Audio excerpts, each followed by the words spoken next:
Welcome to Monday Bookworm podcast #11.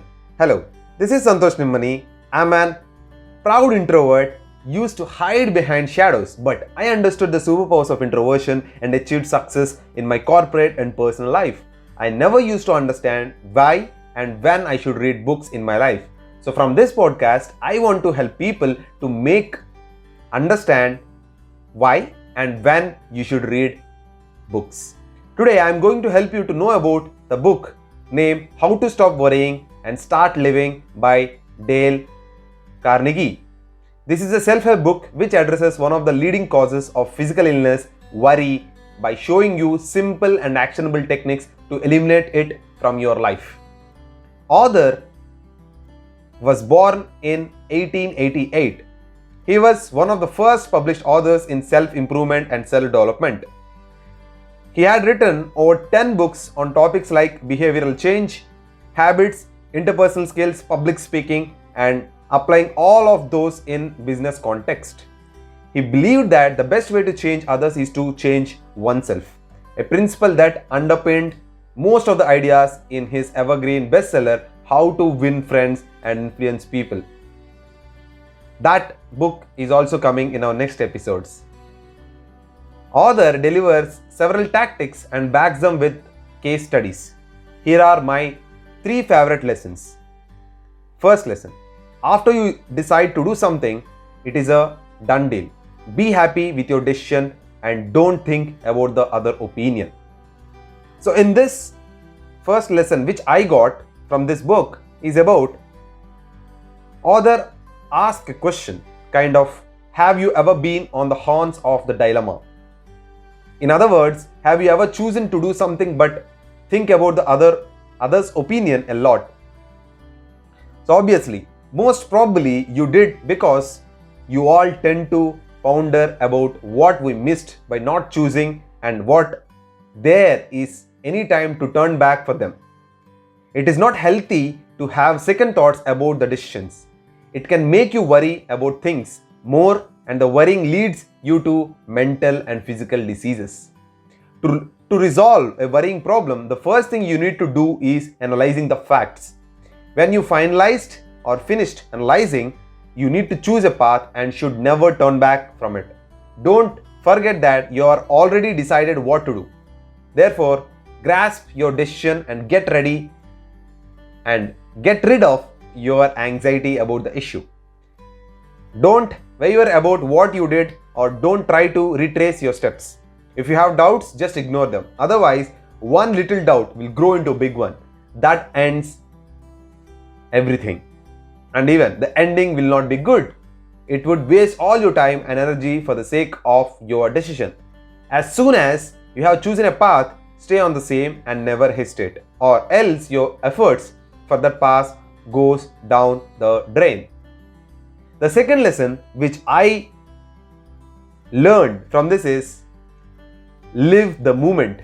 Don't worry about the past or the future, or the talks that most of us have spent at least one night of our life tossing and turning about something that happened in the past or what might happen in future.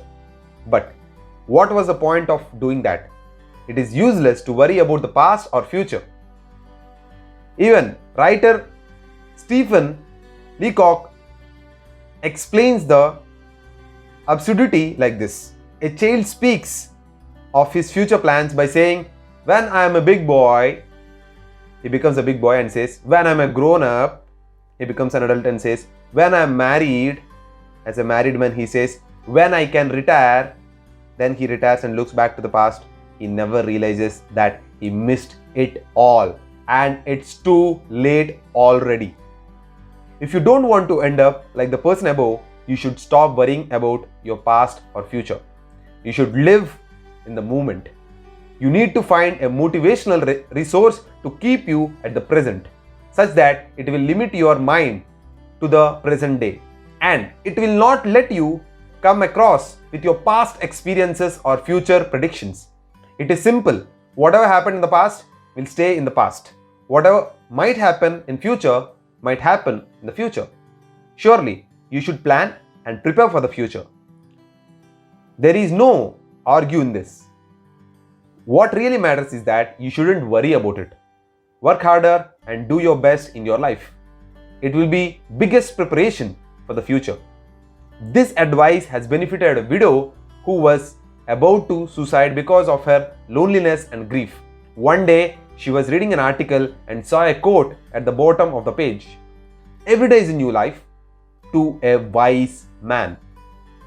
She was surprised from the quote and decided to inspire herself with it every single morning until she finds the happiness and success in her life. The result, she found it. Now she is happier than ever. The past is past. Tomorrow is another day that you don't know. Don't worry any of them. Just focus on what you can do at this moment. This is so profound, and even author gives a best example, and even he gives a best quotes out of it, and this gives you profound impact on every person. The third lesson which I learned from this book is about think of criticism as compliments instead of obsessing about negative feedback. This is very important lesson which I learned from this book. The statement which author gave is also very profound.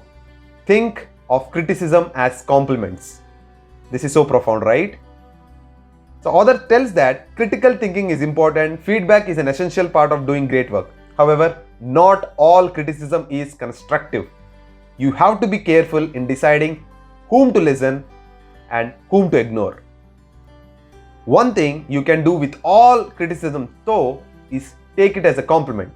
90% of the time, people throw around their opinions to make them feel better about themselves because they see you doing something right and are threatened by it. We always take that negatives on us, and even people also want to spread that negativeness so that people can feel better by comparison. Not so they can do a better job. If anything, the more you are being criticized, the more you know you're doing something right. So hear their comments, nod, thank you, thank them. Take it as an indication you are on a right track. And if there is no constructive feedback in it, just move on. One thing I liked in particular as I was reading this blinks for how to stop worrying and start living is that author backed up every single one of his tactics with a specific example of someone who applied it to reduce their worry. That made them more actionable. What else can you learn from this blinks or from this book? These are few things which you can learn. What kind of diseases stress causes, what's even more important than making a decision, the 3-step approach that saved one guy from dying of a bad disease, why should you never expect gratitude, how wanting to be someone else makes you miserable, and so on. I recommend this book. Again, I only told you only 3 takeaways. There are more things which you can learn from this book. So if you like this podcast, do like, share, subscribe or add to favorites.